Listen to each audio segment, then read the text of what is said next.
Well, with more than 3 decades dedicated to nurturing growth and driving excellence within sales teams, our next guest strives to help others step out of their comfort zone with confidence. Please welcome Beth Jacobsohn. Hi, Beth. How are you? Hi, Kelly. How are you doing? I'm doing great. So tell us about your sales background and how it fits into what you're currently doing. Yeah. So as you mentioned, I've been doing sales effectiveness training and coaching and consulting for about 3 decades.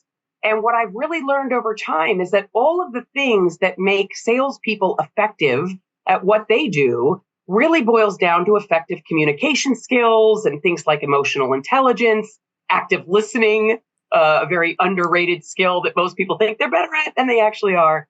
And so I realized, boy, all of these things that I've been teaching for years and years are things that everybody could actually use to improve their relationships and their own fulfillment. So I'm really hoping to broaden my my audience, if you will, and really dig into some things that everybody could probably use a little more of in their lives. So can you tell us how you've stepped out of your comfort zone and how you've gone about this whole direction? Yes, absolutely. Now, if you asked me this question 10 years ago, I probably wouldn't have even known what a comfort zone was, right? But about 10 years ago, some things happened in my life that just sort of said, okay, it's time to reset. It's time to try some new things. And so I had a little bit of a theater background, not professional theater, but I had done theater in high school and college. And there was a local community theater group that was holding auditions, and I hadn't done theater in 30 years. And I thought, I'm gonna go and I'm gonna audition, and it was terrifying. And I got a role, and then I just kept doing that. So over a period of about 6 years, I did 15 productions with this little community theater group, and so that built so much confidence for me to go on and do other things. I had set a goal for myself to try stand-up comedy.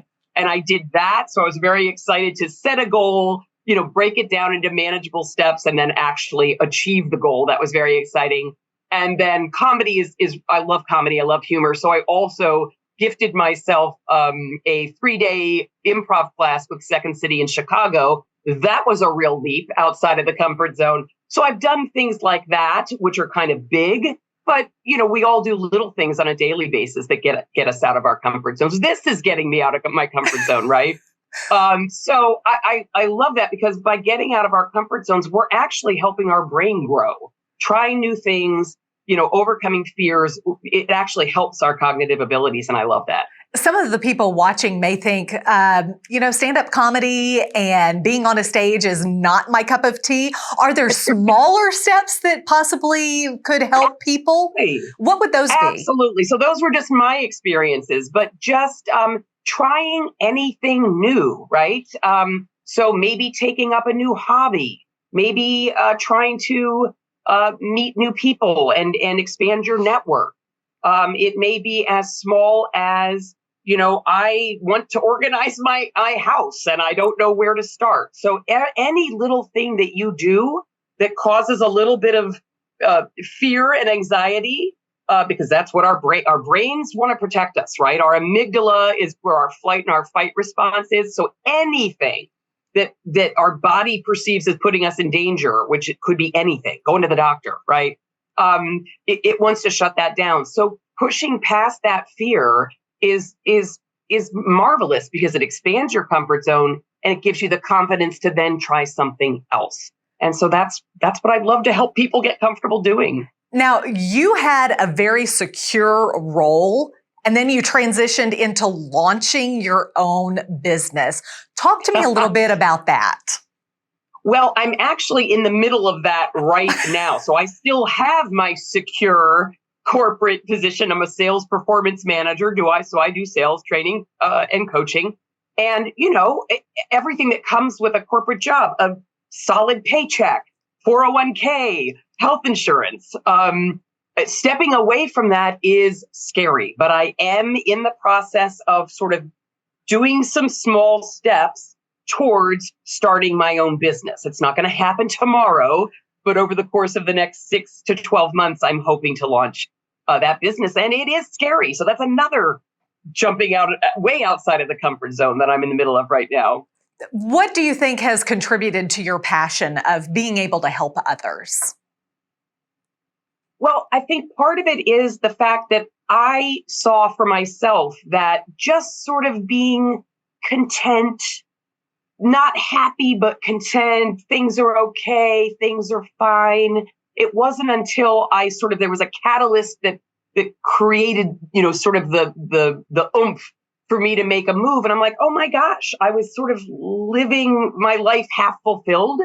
And unfortunately, I think a lot of people just sort of settle for okay. And so now that I know I'm not finished, the journey goes on forever, but since I was able to do it myself, I know that I can help other people find the confidence and the courage to just step a little bit outside of that zone and live a more fulfilling and happy life. I know that sounds cliche, but that's it. That's where my passion is. Well, I think so many people, they settle these days. Oh, I've got a paycheck that's coming in. I've got my 401k. I've got my insurance. And they don't want to take that little step. But you're saying it's okay. Take that step because you're going to find that happiness that you've always wanted. And it's about baby steps. It really is. It isn't about taking a giant leap. That's really uncomfortable. And we're not going to embrace change if we're uncomfortable. So it's little baby steps. And if the baby step is too big, we make it a preemie step, right? So that's what I think I can help people with is what are those baby steps? How do I take them? And then how do I start building that resilience and that courage to take slightly larger steps? So how do you envision this creating a ripple effect of positive change? Mm-hmm. Yeah, I'm a big believer in the ripple effect. So, imagine tossing a pebble in a pond. It doesn't just stop there. It isn't just boom, the pebble goes in. There's always that reverberation of the ripples that go on forever and ever. And I truly believe that if I can help one person gain a little confidence, step out of their comfort zone, try new things, that's probably going to have a ripple effect on all of the people around them. So perhaps their spouse or their children or their manager or the people that they work with. And then it's sort of one of those and so on and so on and so on kind of situations. So one person can make a really tremendous impact because of that ripple effect. So that's my hope. So if you make that one person step outside of their comfort zone and that person helps another person, how do you think this world would be? Would it be a much better place to live in?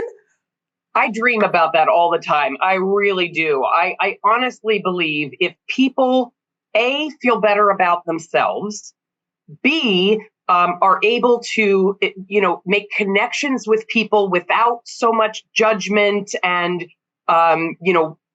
hate, really.